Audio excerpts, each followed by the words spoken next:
Gaëlle Octavia, autrice, scientifique et gagnante du prix Goncourt de la Nouvelle 2025. Bonjour Madame Octavia. Aujourd'hui, j'aurais 6 questions à vous poser. En tant qu'écrivaine martiniquaise, que représente pour vous la Journée internationale des droits des femmes? Alors, en tant que femme et en tant que citoyenne, pour moi, le 8 mars, c'est d'abord l'occasion de rappeler que la lutte pour l'égalité entre les hommes et les femmes, la lutte pour les droits des femmes, n'est pas terminée. Donc c'est l'occasion de dire ce qui a été fait, ce que nous avons conquis, ce que nous avons acquis comme droit, mais de dire aussi qu'il reste encore des tas de choses à acquérir.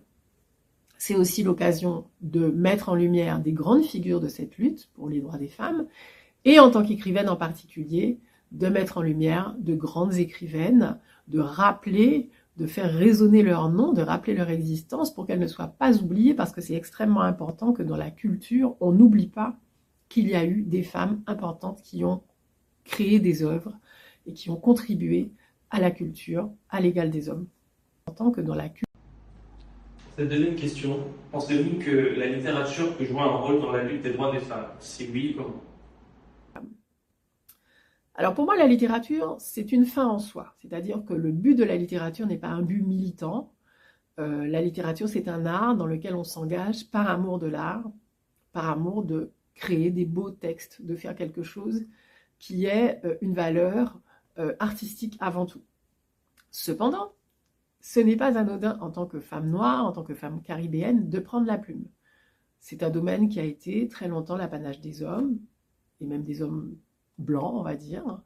Donc, ce n'est pas rien, à un moment donné, de reprendre en main ce récit, de façonner des récits qui nous ressemblent, et des récits aussi où on parle des femmes, on parle de leurs problématiques, on les fait exister, en fait, on les rend, on contribue à cesser leur invisibilité. Donc évidemment qu'en ce sens, la littérature joue un rôle dans les droits des femmes, l'émancipation féminine et tout simplement la mise en lumière des femmes, le fait de rappeler les femmes existent, les femmes font des choses, et les femmes ont leur spécificité aussi qu'il faut prendre en compte. Madame Octavia, pour la troisième question, cherchez-vous à donner une voix particulière aux femmes caribéennes? Alors, moi je suis une femme caribéenne, donc c'est tout à fait naturel que j'ai envie de mettre en scène des femmes caribéennes. Je mets en scène ce que je connais, ce que j'ai vu, ce qui me passionne.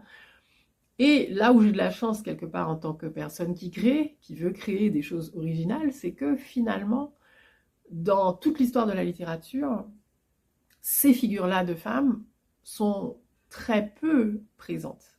Donc, en plus, c'est pas comme si je n'avais plus rien à dire, c'est pas comme si tout avait été dit, et que je ne pouvais que répéter ce qui avait déjà été dit. Au contraire, on a, en tant qu'autrice caribéenne ou en tant qu'autrice noire, on a vraiment un boulevard de choses qui n'ont pas été dites, de figures qui n'ont pas été encore rencontrées dans la littérature, qui n'ont pas été découvertes par les lecteurs. Et donc c'est une chance aussi. Donc bien sûr, je ne me prive pas de mettre en scène des femmes caribéennes, et puis c'est aussi bien sûr ma manière de leur rendre hommage. Quatrième question, Madame Octavia. Quels sont selon vous les principaux défis auxquels les femmes caribéennes font face encore aujourd'hui? Alors, nos sociétés caribéennes, elles sont habitées par un paradoxe, c'est le paradoxe du potomitan, c'est-à-dire qu'on célèbre la femme forte, on l'aime, on n'arrête pas de répéter à quel point elle est puissante, et en même temps, ce sont des sociétés où demeure une grande violence patriarcale. Donc, je dis souvent que cette histoire de potomitan est un piège parce que le pouvoir réel n'est pas toujours aux femmes en réalité. Et donc il y a encore énormément de défis, notamment le défi des violences conjugales et des violences intrafamiliales. Ça, je pense que c'est un gros chantier dont il faut s'occuper dans nos contrées. Et de manière générale, un respect réel pour les femmes, et pas simplement pour les mères, parce que c'est ça le paradoxe, je pense, caribéen, c'est qu'on révère la mère, mais parfois on ne respecte pas les femmes en réalité, c'est-à-dire la femme pour elle-même. Pas parce qu'elle est la mère de quelqu'un, pas parce qu'elle doit s'occuper d'un enfant.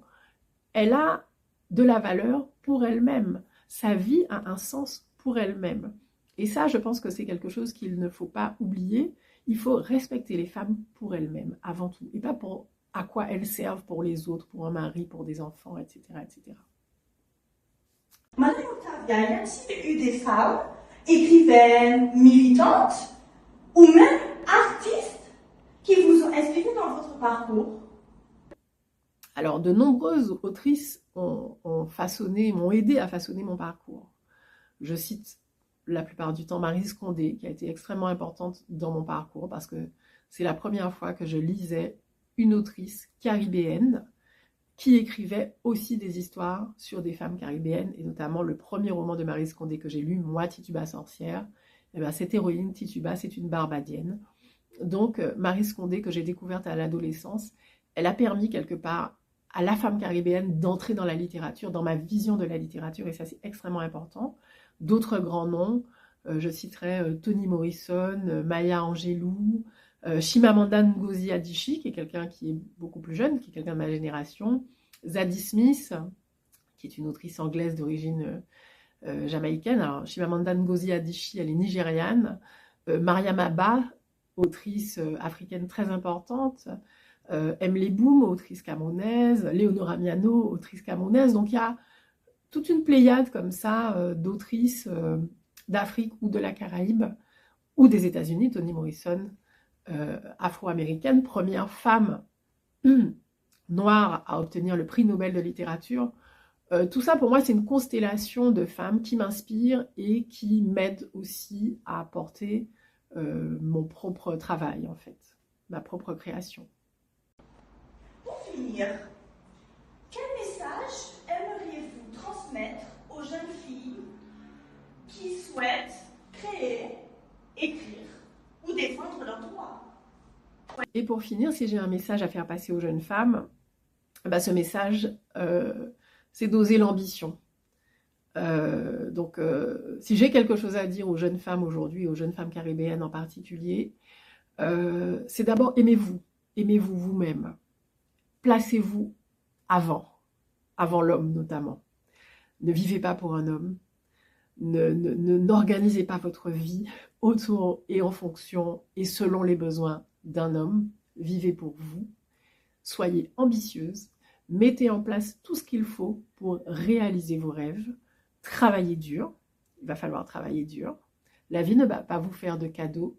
Mais encore une fois, croyez en vous. Ayez de l'ambition. Et ça devrait bien se passer.